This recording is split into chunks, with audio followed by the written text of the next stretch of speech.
At my feet in a moment of silence and strain to cry for those who were lost, yet no tears come, and I struggle to understand why I do not cry like the veterans next to me.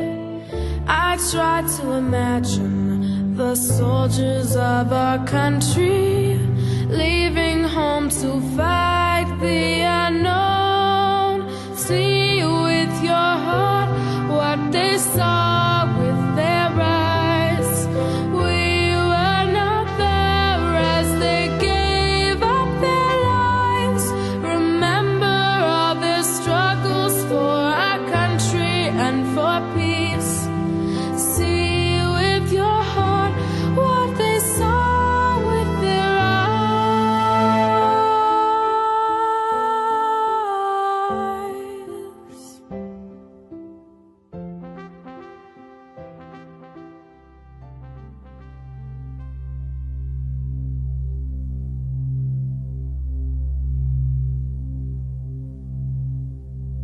And we were on the landing craft for about a week before we sailed. We didn't know where we were going. We had a good idea. The landing crafts had already started on their way, and we passed them and got in line going in. And we were at Juno Beach. All of the ground troops that went ashore that day would need to be damn proud of themselves. The 1st Hussars were actually the only unit on D-Day to actually make their first day objectives. We couldn't believe what was happening. Boats of all sizes as far as you could see. And you get close to the shore, why the Germans are shooting back at you by this time. Just said, well, boys, you're going to get it. And we got it.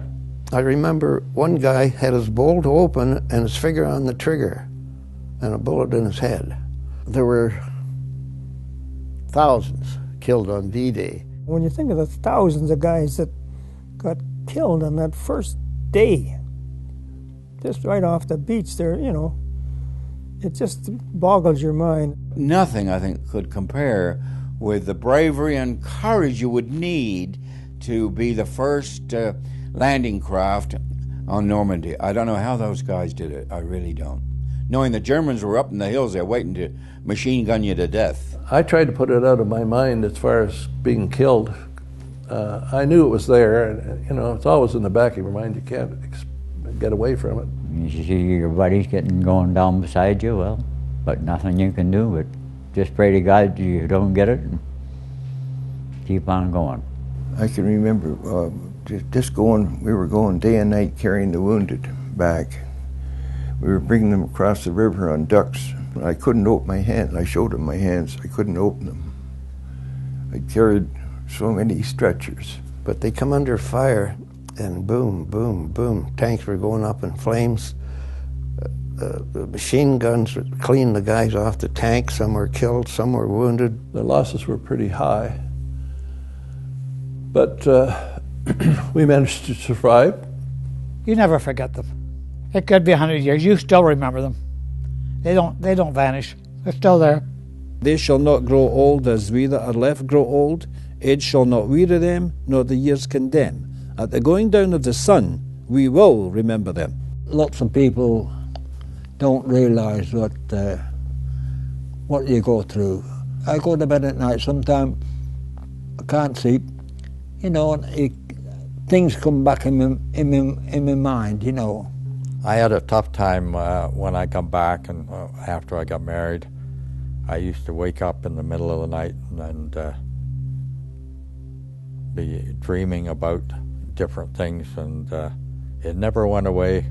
It still doesn't. I mean, you don't have 43,000 kids killed overseas, then to sit back and let it go for naught, that's for sure. History repeats itself unless we learn a lesson from some part of what we've done. If you don't remember, we wouldn't be here. We wouldn't be here. You should always remember what happened in the past. Because once you forget it, somebody will take advantage of it, and it'll come back and bite you. So if you forget it, you better be prepared to pay the price. And in Holland, we had a parade over there.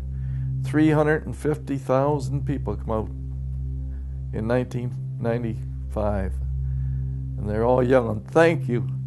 It makes you feel good to know that they appreciate it. Yeah, and they did, that's for sure.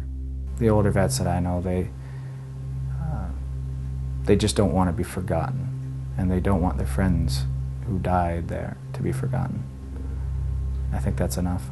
It's emotional to me when you talk to these kids in school and they ask you questions and I can't answer them, but somebody else answer them, and you can see the sadness in the children and then even the teachers. I had the teachers crying because I read a nice piece of poetry that I got, and it's about a young girl at the airport with her mum, and there's a bunch of soldiers going to Afghanistan, and the little girl said, "Sir, would you take a message to my dad?" And he said, "Just a minute." So he borrowed a cell phone from one of the soldiers and he started talking on his cell phone, and he said to the little girl, "I just spoke to your dad, he'll be home soon." But nobody knows right to the end the dad is dead already.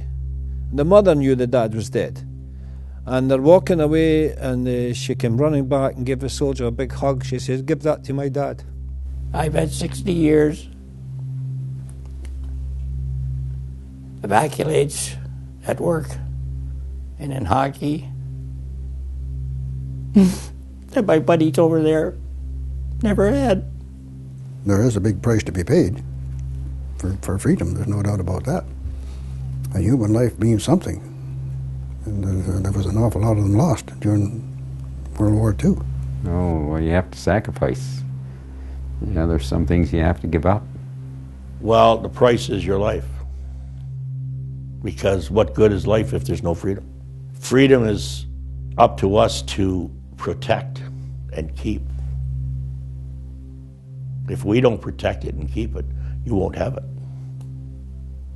It'll be taken away. What would have happened if we hadn't have got this freedom? What would have happened? You always have to be ready to defend your freedom. You never know when some dictator or a group of dictators are prepared to try to take that away from you. I've never regretted any time I spent in World War II. It changed my life. It made me a hell of a lot more responsible. I'm glad I had the experience, the opportunity to do it. We thought it was the right thing to do, and I still think it was, and I'd do it again. We've been so blessed, the best country in the world, so I'm willing to fight for it. I'm a true Canadian. Never anything but it. Yes. I'm a Canadian. I'm proud of it. I think we're the greatest country in the world, Canada. The Canadian flag is, how do you put it? It's to be honored by the citizens of this country. It's the most beautiful flag in the world. And it just makes my heart proud to see it.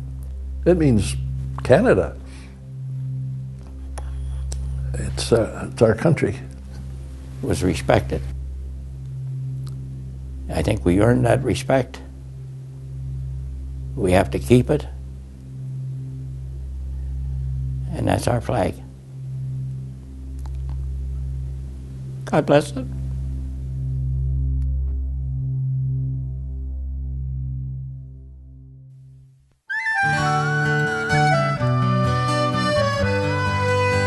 I took almost 6 months training on the West Coast, Esquimalt, and then I was transferred to Halifax, and I was in Halifax for roughly a week when I was drafted to my first ship. And I had just passed my 17th birthday when I went on my first ship and went to sea. Went overseas just when I turned 19, and you see these other fellows that have been around for quite a while. You grow up damn fast. Yep. In 1942, I volunteered for active service, and did some training at Brockville and then Camp Borden, and then went overseas in December of 1942. We arrived in Halifax at 11:30 at night. We were mustered on the station platform. The roll was called. Made sure we were all there, and said, and instructed to be at HMCS Cornwallis at 0700 next morning, or we'd be in the rattle. So that's how I joined the Navy. I was 17 years old when I was accepted as a probationary officer in the Royal Canadian Navy, and my acceptance had to be post-dated because I should have been doing business age 18. I enlisted when I was 18. That was 1941, April 1941. I was an ordinary seaman at the time, just a fresh 18-year-old guy that left home with this big adventure. I didn't get along too good at school, so I was out working at 16 and joined up at 17 and took the Air Force because I'd heard so much about the war in the muck and mire from Dad and the First World War. It was the thing to do, I guess. I felt, I don't know if you can say patriotic, I just wanted to get on with life and take a crack at this. Well, and we were only 18, 19 years old, and you don't notice the conditions at that age. I'm sure none of us thought that they were going to get killed. A kid at 18, 19, or 20 thinks so much about dying at all as somebody that's 85. Because they just don't. Their whole life ahead of them. Like a lot of people don't realize that in the Second World War, I knew people who were involved at 14 and 15 in the Merchant Marine, in the service. It was not, age was not a real obstacle back then if you were a big boy. If you could carry 2 buckets of water, they'd take you. I often wonder why it's always the young people that go on. I guess because most of us are eager to go and be adventurous or whatever. There's a certain amount of patriotism, no doubt about that. Well, I think that's how everybody felt. Like, everybody that went in was very young. I think that's one reason they wanted young people, 18, 19, 20, 21-year-old people to do these things, because emotionally it wouldn't be as hard as it would be if you were 35 or 40. So you could handle it. There was 12 of us joined up the same day. We all joined up the same unit and went through the whole works, come back home together. We left Simcoe July the 1st, 1940 for Toronto, 2 bus loads. And I can still see the old police chief standing on the corner waving at us and saying, boy, there goes a lot of trouble. But anyway, seriously, it was quite an experience for all of us. I figured, well, that's my duty to go, so that's why I went. We never had conscription. We put 1 million people in uniform. We only had a country of 11 million people and 1 million volunteers. From that war, from the Second World War, 10% of Canadians of our population were in the armed forces. 10% of 11 million people were in the armed forces. Absolutely amazing. We were a volunteer group of people. There was no draft or no coercion. Everybody was a volunteer, and we felt that we were doing the right thing. If you're called upon to defend yourself and your family, then you have a duty to do it. But it's certainly not a glorious situation.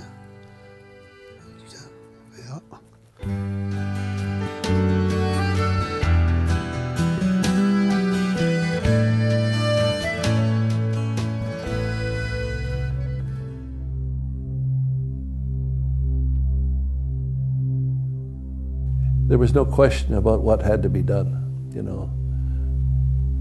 Germany invaded France and Holland and Belgium and Denmark and Norway and Czechoslovakia and Poland. You know, we knew all that, And we knew what was happening because we read newspaper stories. When Germany invaded Poland and Czechoslovakia, and then Europe got involved, like the French and the Brits.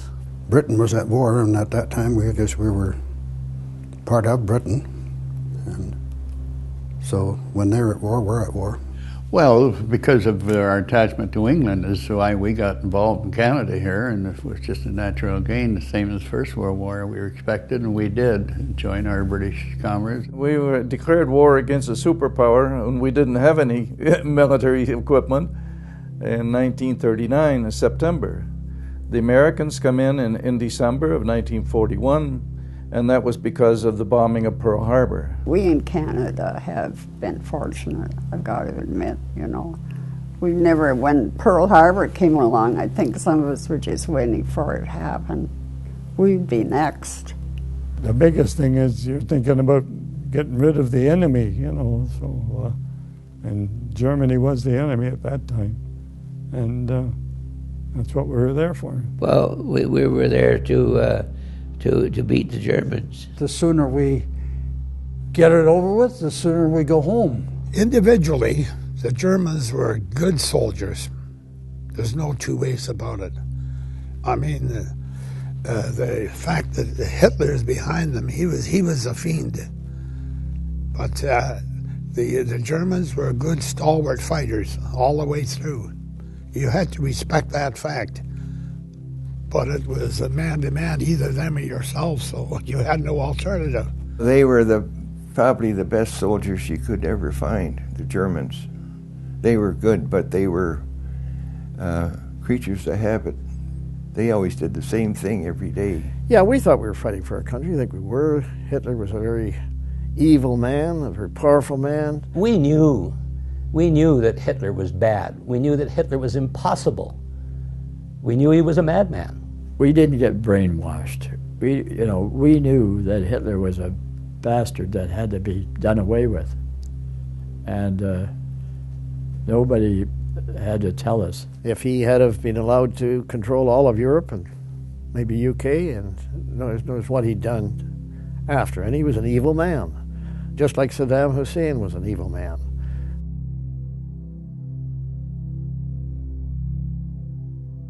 We ended up going through the Straits of Gibraltar, and it was the invasion of North Africa. We went up to Scotland and embarked for Sicily.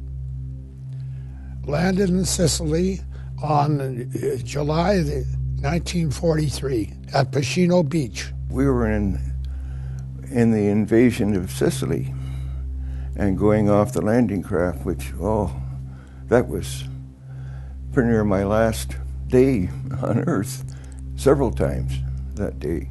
We were going in the second wave. The first wave got in the craft and started out, and it turned over. It was real rough, the water, and the ships were pitching around, and all that crew were dumped, so we had to go on a different landing craft. Well, Ortona was very bad. It was 8 days of constant 24-hour man-to-man fighting. And the Germans had decided that they had some of their best divisions in there by this time, and they decided they were going to stop us at Ortona. That was the thing. And so it was a mighty battle, and we lost a lot of men. And I can remember we were going day and night carrying the wounded back. We were bringing them across the river on ducks. I couldn't open my hands. I showed them my hands. I couldn't open them. I carried so many stretchers. We started the fighting in Ortona, and that was called a Little Stalingrad. That was the name that they gave to it. The whole of the 1st Canadian Division were involved in that, going up through Ortona, and it was. It took around 7 days to get through.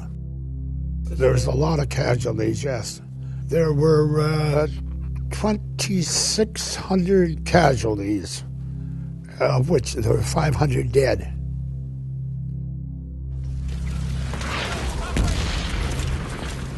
"19th day of August, 1942. It was 64 years last year. It'll be 65 on the 19th of August this year. Not too much about it, only that we got the shit kicked out of us. They're up on a 100-foot cliff. The Germans are set up waiting for us. And we're going in. And they take all off the assault landing craft and just said, well, boys, you're going to get it. And we got it. In preparation for D-Day landing to see how an amphibious assault against a well-defended position would go, they sent the Canadians in without air support, naval support, tank support, well, on a really meaningful level anyway. And the results were horrendous. You know, one of the worst losses that this country has ever suffered during war. I was in what we call the Rileys, Royal Hamilton Light Infantry, and they're the unit that went to Dieppe. We lost so many people there. A lot of my friends. There was 1,000 from our battalion. It was the Essex Scottish, the Royal Regiment of Canada, from which was all the 4th Infantry Brigade. The beach, the cliffs overlooking the beach, they didn't have a chance. And the beach is all like cobblestones, not sand. And so tanks had no traction, you know. It was a real tough battle. It's just cobblestones on the beach. You can't move, you can't even walk on the stupid things. It was impossible to get up that sheer cliff where they landed them. They had no backup support. It was an exercise of futility. And the Germans were sitting up there, you couldn't even get up there with rope, just shells hitting every damn place there was. Boats rolling out of the water, guys blowing out, picking the guys that were still alive out of the water and throwing them in the boats that couldn't make it themselves. And just think of, well, there's nothing we could have done because we had no chance. And they should have never sent us there. They knew it wasn't right in the first place, but just pray to God that you're back and waiting for the next day to go back again. Next time it's going to be different. Thank God for the British Navy. They were there, stayed there, took us back out, the ones that was able to get back, and the rest were taken prisoner of wars, and the ones that were killed were buried right there at Dieppe. I've been to the cemetery there. We were the first vessel to enter Dieppe, and as a Canadian vessel we felt that significant because the Canadians had taken a terrible beating. In 1942 at the Dieppe Raid, more than 4,000 men were involved, of whom 3,000 were either killed, wounded, or captured. It was a terrible sacrifice, but it paid huge dividends because it equipped all of us to know to better advantage what we should do on the next go-round.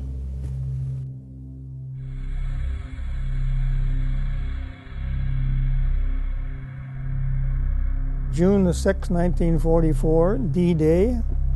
My squadron took part in that. That was the beginning of the end, yeah. That's where she started, and we already had been in Africa and Italy, but I guess to get into the fortress of Europe, that was the beginning of that. D-Day and the activities in the next 78 days represented the most significant military initiative in history. I was married over there. In fact, I was engaged when we went to Dieppe, and I had a daughter 3 months old when we went in D-Day. That was tough to leave them. I was on this destroyer from June 1943 to October 1944. So when we were called in off the Atlantic, we came into a place called Plymouth in the south of England about a week before the invasion. We trained in England from July 43 till we went over in Normandy on June 44. There was thousands of Canadian soldiers in England training their butts off day after day, month after month, and then, you know, hoping that someday it's crazy to say you like to get into action, but you do. I mean, eventually you reach a point where you say, well, I've done all this, I'm as good as I can get, let's test it out. And the Army boys were like that. They wanted to see how good they were. We trained so much before you knew exactly what you were supposed to do. You trained for 2 years for it before, so you know bloody well what you're supposed to do.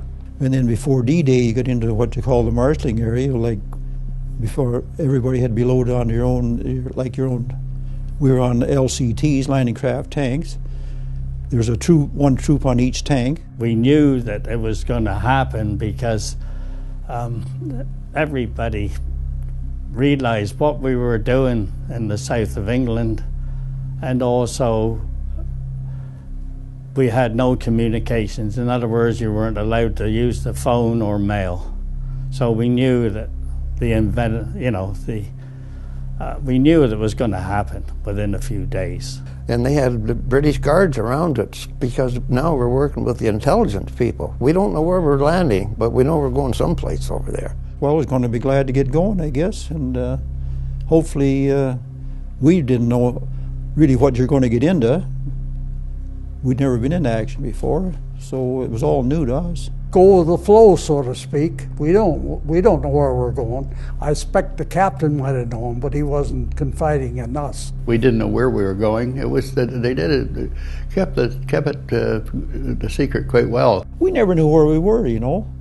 Really, we just moved from one position to the other. We got our orders to move here and there, and we moved here. We didn't know where we were. From where we were on the south coast of England, it was 90 miles across the channel to the beaches at Normandy. All really I saw was the hundreds of ships that were heading towards Normandy. The night before we took off to go to Europe, they give you some French francs and said next morning you'll be in war in France. We sailed from Southampton across, and I don't know, I think we left about midnight to take off to go across. We were a anti-submarine screen running from Plymouth across to the Channel Islands. So, and that's what we were doing. We were stopping any U-boats coming up, say, from the Bay of Biscay, from Saint Nazaire, where the submarine bases were in the western part of France, and then coming up the channel to attack the supply ships running from the south of England across to France. We drove around and we got organized all the planes. There's hundreds of planes, hundreds of them, and we rolled around, and then they gradually get going for France, and we got on the planes about 10 o'clock at night on June the 5th. I jumped out, and the damn thing, I lost grip of on the rope. I had a rope tying around my waist, and the damn thing just flew away in the dark. It was quite dark. Come D-Day, all I can tell you about it is we just worked night and day for a couple of weeks, just bombing everything over there to get it prepared for the landing. Going in on D-Day, because the bombers were just going over. If the sun was out, it'd just be like night, because the bombers are just going in and bombing, and another one's going in, the other crew is coming out. Just steady, so everything's flat.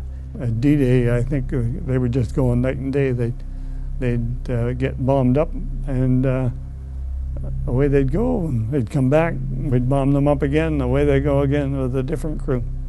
And it was just steady. The bombers went over early on and bombed, but they bombed a little too far inland. They didn't get the pillboxes. They were still there when you landed. So they're just sitting there waiting for you. That was June the 6th, and we started out around 2 o'clock in the morning. The landing crafts had already started on their way, and we passed them and got in line going in. And we were at Juno Beach. Unbelievable, the masses of pieces of equipment and landing crafts.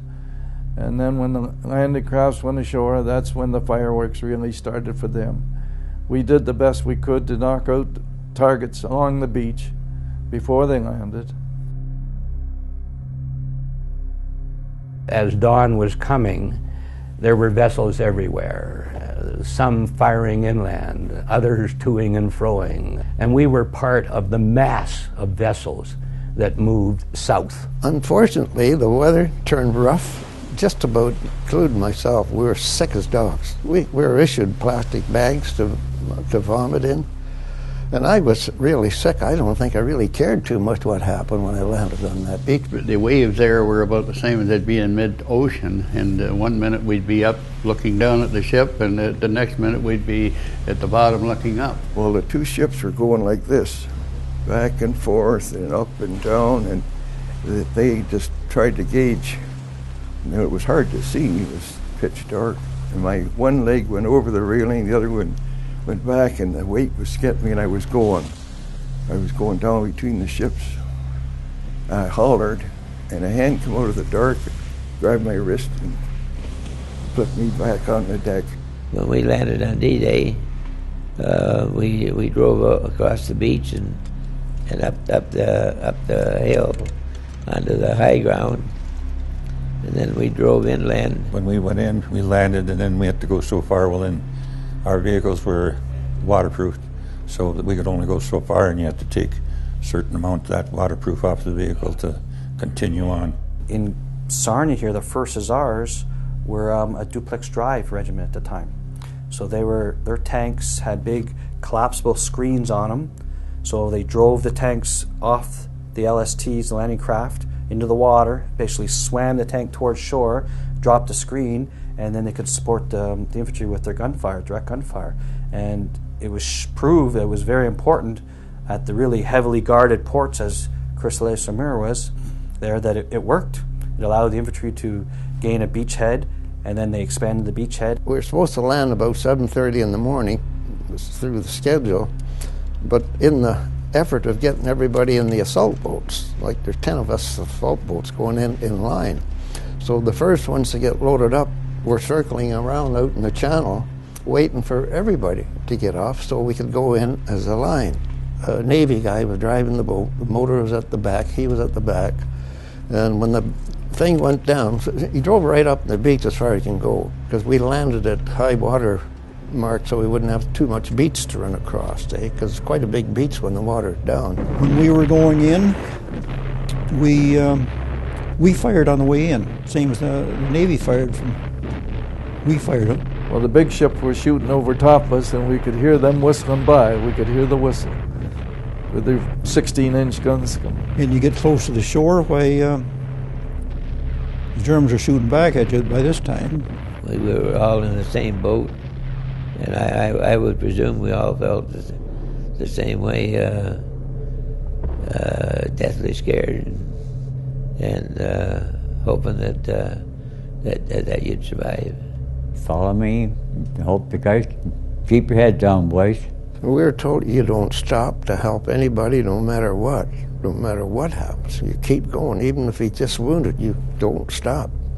If you stop, you're going to be dead. Well, as soon as you go off that landing craft, you're supposed to spread eagle. So many go each way, and so that if they strafe, that you've got a half a chance of getting out of it. The first guys off, I'm telling you, you got to have a lot of guts.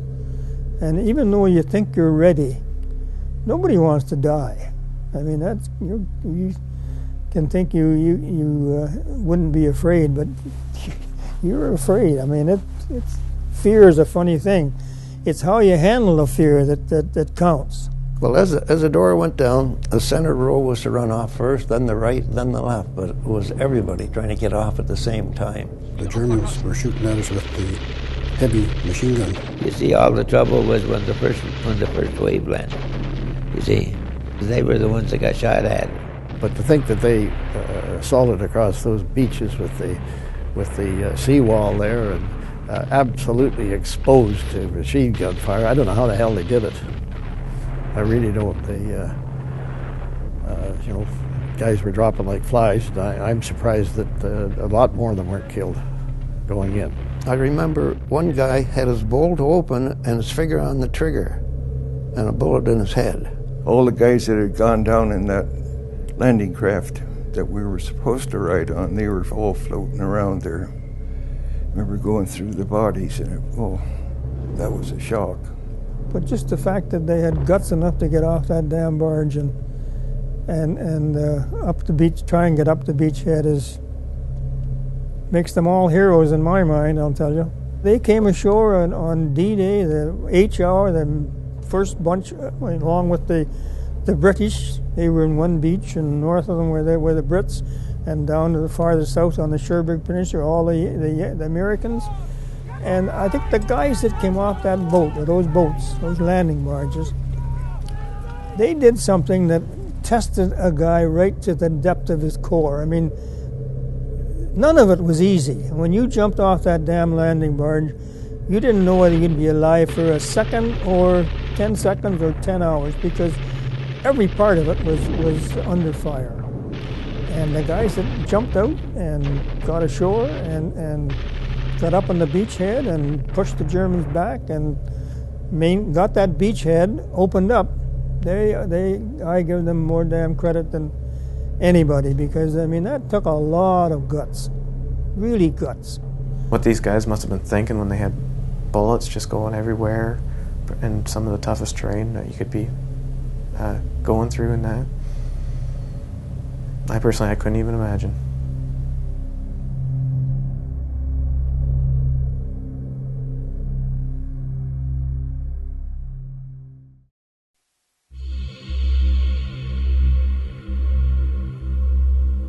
When we found out after the war what had gone on with the camps and everything, it was just, you know, we never want that to happen again.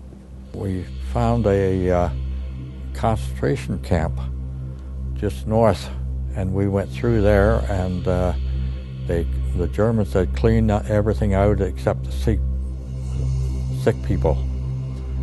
And we went through because we couldn't stop, and the medics took care of all the sick people in there. There was about 4 or 5 in there that were just numb bones. It was at the end when we were in Germany, and we drove through one of those camps, and the people that come out of those huts, you couldn't believe that they could stand up. And gosh, I'll never forget them. What come out of there was really, you just can't imagine how they survived, you know. Look at the concentration camps. I mean, they say that they didn't exist. Well, they sure as hell did exist. Thousands and thousands of Jews were killed. You ask the Polish people, they'll tell you what happened in the concentration camps, the Jews, all that stuff. So there's 5 or 6 of them that real horror stories, and we found out about them, and they liberated them when 45 come along, you know. They had these houses where they had these, where they pushed the corpses in to burn them, and there were stories there on the walls. This is one concentration camp of several that they kept, so that people could realize what went on in Poland and in Germany.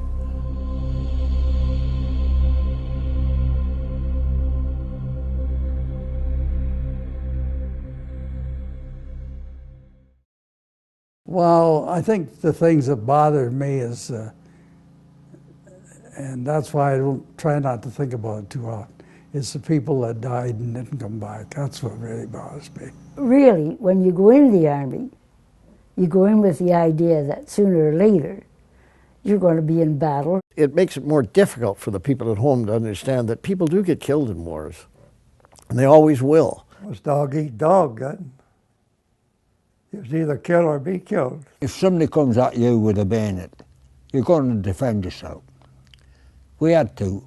It's either you kill him or he kills you. That's what went through your mind at the time. As the old saying is, shoot first, ask questions after. You just wanted to survive, that was the big thing, and do your job. I mean, everybody wanted to do their job. It's just a matter of survival. Are you going to come out of this or not? I don't think I thought too much about anything but survival. we had a job to do, and we did it. In any war, there's uncertainty, and you cannot be 100% sure on anything that happens in war. With the fog of war, there's so many things that can happen, and whatever. You just do your best to do what you can. Well, war is a darn thing. I mean, you're going to have casualties if you want to preserve the peace. I can say this without fear of contradiction. We took more out than we ever brought home. That's how bad it was. Of my platoon, there were 18 of us got blown up that day, and 15 of them lost their legs. I was lucky I only lost my heel. 2/3 of my platoon lost their legs in a matter of 2 hours. One guy was all shot up pretty bad, and he was screaming, and my orders were to keep going, not to stop to treat anybody. And when he got out into the rifle company, he was in the slit trench and got both of his legs blown off, and he still stayed in the slit trench and gave out his orders. So he was recommended by the Victoria Cross for that. I was in convoys where we lost 17, 18 ships, and I remember on that trip coming down the east coast of England, the ship right behind us got bombed, and we could see the guys getting in the lifeboats, and we knew they weren't all going to make it because it was sinking so fast, and it was on fire. They got torpedoed and went down. The Commodore of the fleet ordered no survivors, right? So even though they were crying out there in the water, unless you could throw a life ring to them and reach them, that was it. You couldn't do anything about it. And that was harsh. That was hard to take, right? The etching was hit by a torpedo. 3 survivors were pulled out of the water. 1 from the St. Croix, 1 from the Polyanthus, and 1 from the Etchen herself. Basically, we lost 4 escorts and quite a number of merchant ships. Well, 17 platoon went in on these Hitler youth and just opened fire on them, and I remember Tommy coming running out. He was badly wounded. He was badly wounded. I could still hear him screaming. And then circled around, come back, and got our sister ship on the other side of the convoy. I think they lost 47 guys. I went overseas with 52 pilots, and to my knowledge, there were only 3 of us finished the tour of ops. They were just getting breakfast ready, and they opened up again. And all I felt was a big bang behind me, and the blood was running down my neck and my back. A lot of people got killed. I was just one of the lucky guys, I guess. When we went through, we could see grave after grave. It was just maybe a tin helmet and the crosses on it, and on the sides of the road, lots of them. All my friends went, and a lot of them didn't come back. Yeah. You know, you made friends, and friends are no longer there. It happens. I can well remember when I went over in 1939, my boyhood chum, who was with the 2nd Division, came down to the train to see us off. He waved goodbye, wished me good luck. I never saw him again. He was killed over there. So things like that you remember. When you lose a man, you're losing a buddy, a friend, I say. A friend of mine got shot down, and he belly landed in a field, and he broke his back. I didn't know about this until I thought he was dead until after the war we got together. But he got shot down, and he said he rolled out of the cockpit and kind of leaned up against the side of the aircraft. And this German farmer's wife came running through the field, and she had a pitchfork. And she was screaming at him, and he didn't know what she was saying, couldn't understand German. But she was bent that she was going to stab him with his pitchfork. And we all carried sidearms. That was a rule. So he said he pulled out his pistol, and he's holding it, thinking to myself, now, what am I going to do? This woman is in her 60s, a matronly, big German woman. He said, it's like shooting your mother. So he said just at the point where she got close enough where he was going to have to either shoot her or be prepared to spear, a couple of German soldiers came through the fence and hollered at her. And she stopped, and they took him prisoner.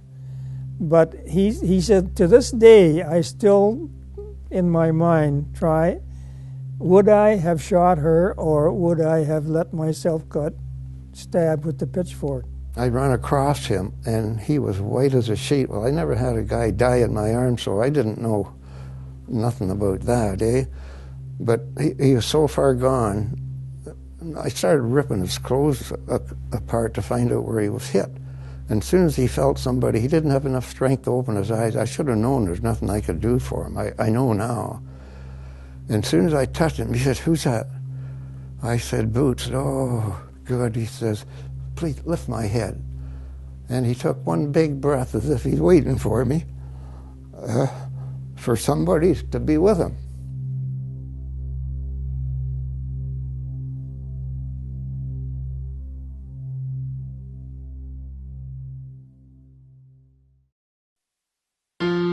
I got through combat.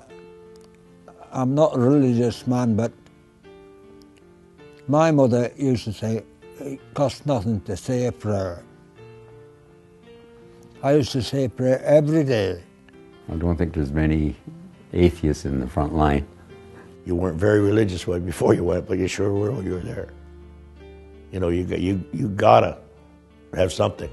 Everybody thinks God's on their side, in a war. I think he's on ours and was on our side and helped protect us and helped certainly protect me. And I feel that I was very lucky that I still have my foot. As I say, 16 of the guys lost their legs that day that I lost my foot. I was lucky, so damn lucky. I couldn't believe it. Well, I guess I was just a lucky guy, that's all, I'll put it that way. With my face and that. It cost lives, and what happened in the European countries where they were overrun, they lost their freedom.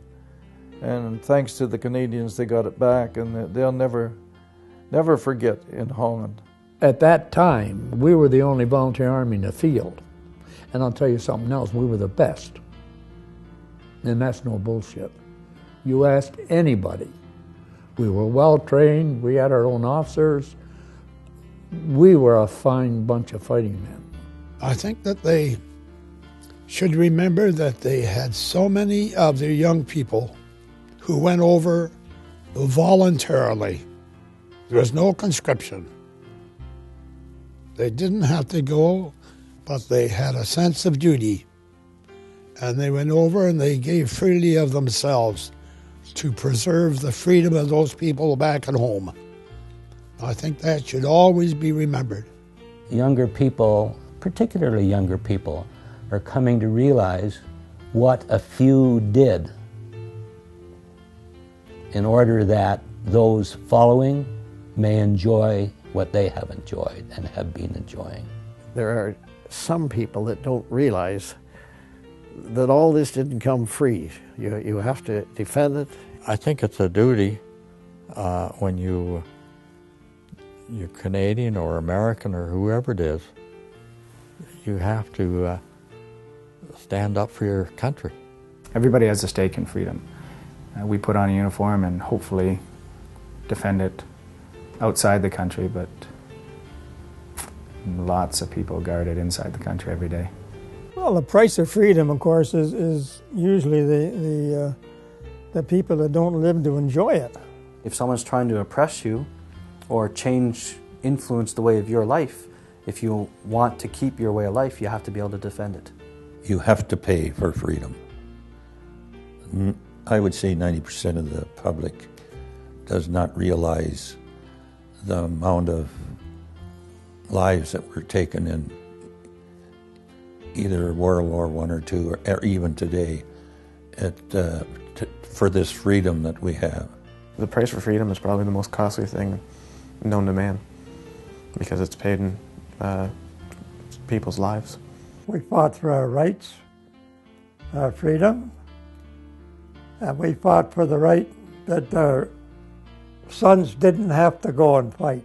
Well, you're fighting for your own freedom and ultimately the freedom of other people, because we're part and parcel of a greater universe, and we've got to support each other. If you like your freedom, like your country, and do what your country wants for you. Never was so much owed by so many, just so few. Oh, well, you have to sacrifice. You know, there's some things you have to give up. The price for freedom is very, very heavy. To get your freedom, you have to go to battle, I believe, and your life's in danger at all times. That's the price of getting freedom. Well, the price is your life. Because what good is life if there's no freedom? Freedom is up to us to protect and keep. If we don't protect it and keep it, you won't have it. It'll be taken away. You always have to be ready to defend your freedom. You never know when some dictator or a group of dictators are prepared to try to take that away from you. Life is to be enjoyed, not to all go away and fight and everything else. And the reasons for it, you know, you're fighting for freedom. Freedom is very important, and they have to fight for it, I guess, to keep it. But it's terrible that people losing their lives. And you're not talking individual, you're talking thousands of people affected. Life has a flavor that those fought for it, the protected will never know.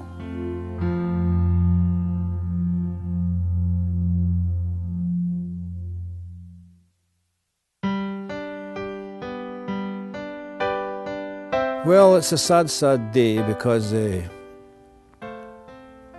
pretty hard, you know.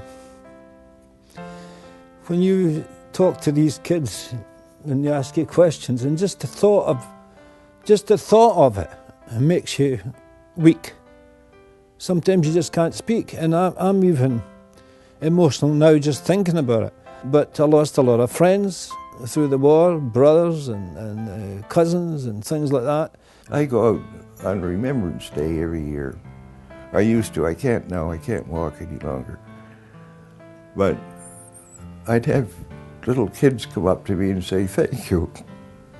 You think back, the 11th day, 11th hour, 11th day, 11th month, that's the First World War, and that's what we remember. But we remember them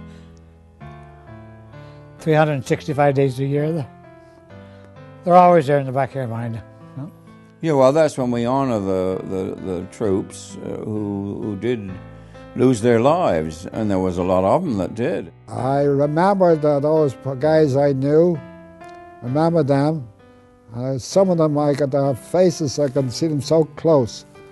I can see them, those poor guys, they were, geez, I nearly can't think about them. It's one time a few years ago we were in Strathroy, I was getting gas and a young kid put the gas in and my sign was on there and he said, "You're a D-Day veteran?" And I want to shake your hand. How'd that make you feel? Very good. It makes you think of a lot of the fellas you knew that didn't come home. Even my children, they call me on November the 11th and say thanks. Most of my grandchildren phone me, thanks Papa for being a veteran, you know. It's good that they have a Papa who's they can look up to and fought for them. Well, remembrance to me means thoughts of fellow soldiers and friends and that we lost over there. Remembrance Day is to remember the war, but mainly my shipmates and soldiers and friends that died. Remembrance Day for me, it means a day to spend some time with these old warriors, to sort of sit back and see them maybe in the limelight a little bit, but certainly in the last few years I felt an increasing urgency to talk with as many of them as I can, because these stories are disappearing. Every town in Canada has some old veteran who did things that they make movies about, that nobody's ever going to make a movie about. And when those stories die, when that man dies, if we have not captured that, then that story dies, and that's a tragedy, I think. Well, it means a lot. I mean, I simply because of the number of guys that got killed that I knew. We are remembering what it was like, all the kids that lost their lives. They should remember that they had over 22,000 people go there. They should remember they got about 500 and some odd in a cemetery over there. That's what they should remember. The Canadians volunteered to help somebody. Well, I think a lot of us, we remember some of the good friends we made, or friendships that we established amongst each other. Of course, one of the big things that Remembrance Day means to me is my brother. But it also means the guys that I knew, classmates at school, people I went to public school with or high school or played with as a kid that didn't come back.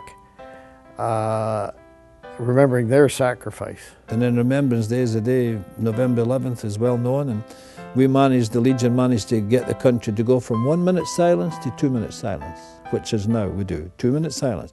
And you could drop a pin in Toronto, you won't hear it.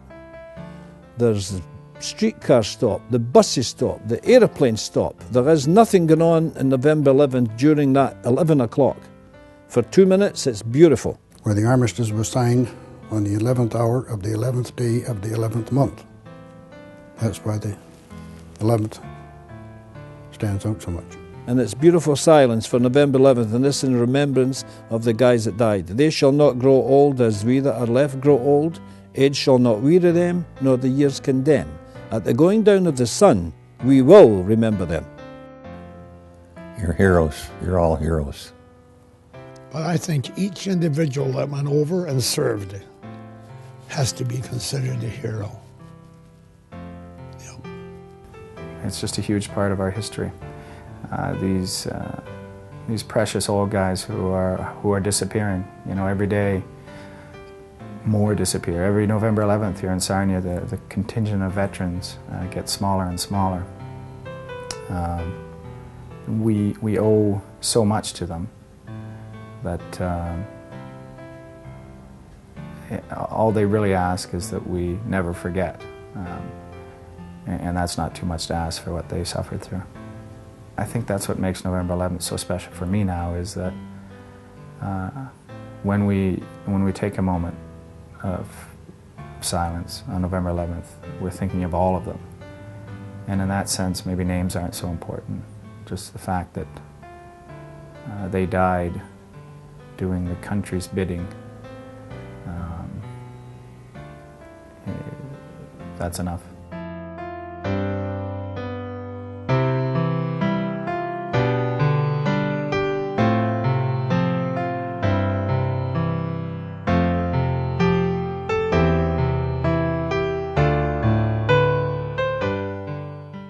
Good morning, shoppers. At 11 o'clock on this 11th day of November, we'd like to invite you to share with us 2 minutes of silence in honor of our veterans.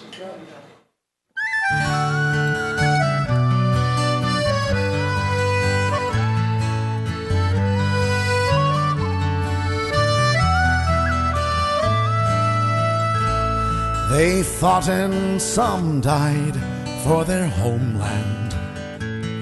They fought and some died, now it's our land. Look at his little child, there's no fear in her eyes. Could he not show respect for other dads who have died? Take 2 minutes, would you mind? It's a Pittance pittance of time for the boys and the girls who went over. In peace may they rest, may we never forget why they died. It's a pittance of time. God forgive me for wanting to strike him. Give me strength so as not to be like him. My heart pounds in my breast, fingers pressed to my lips. My throat wants to bawl out, my tongue barely resists. But 2 minutes I will bide. It's a pittance of time for the boys and the girls who went over. In peace may they rest, may we never forget why they died. It's a pittance of time.